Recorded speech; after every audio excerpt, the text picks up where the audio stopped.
Isang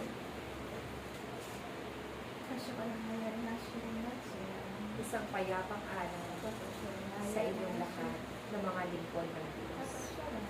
Kayo'y biniyayaan ng Diyos ng mga karunungan at naway nababatid ninyo ang mga kilos ng inyong mga kalaban.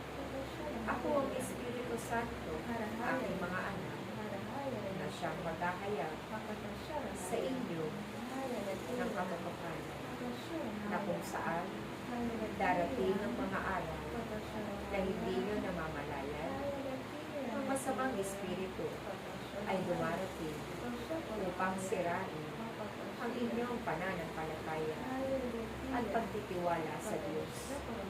Ngunit, huwag kayong mangamba.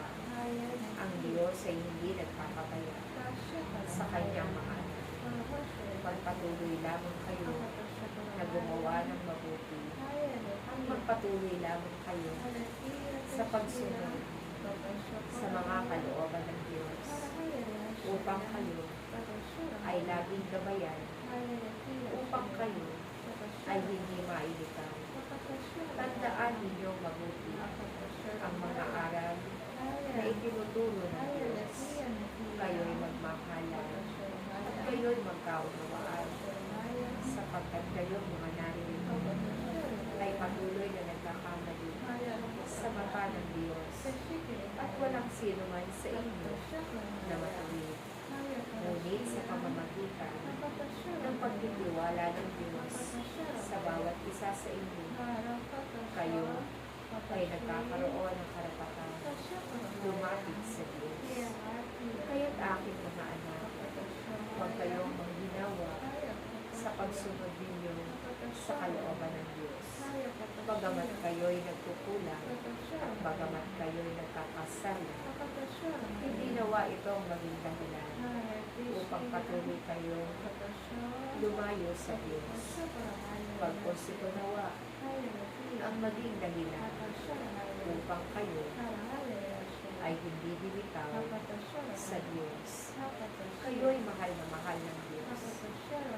Kung kaya't ginagawa niya ang lahat upang kayo ay maligtas sa araw-araw. Panatilihin ninyo na ang inyong paglilingkod ay patuloy na mag-alala.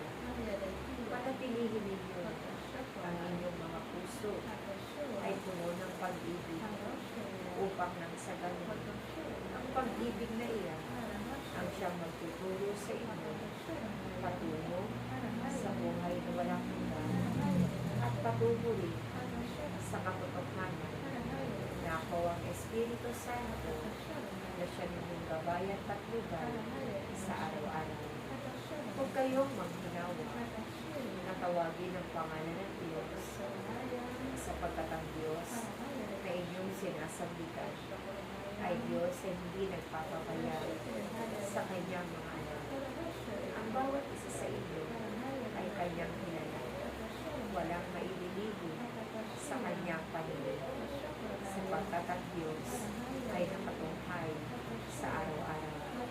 Ang Diyos ay nakikinig sa inyong mga panalangin, sa inyong pag-ibig, siya'y tutugon. Kaya't patuloy lamang kayo na magtiwala at sumumpalataya sa Kanya, na anuman ang inyong hiling sa Kanyang pangalan ay Kanyang tutugunin. Kapag ang Diyos, aking mga anak, ang Kanyang pangako ay hindi magbabago.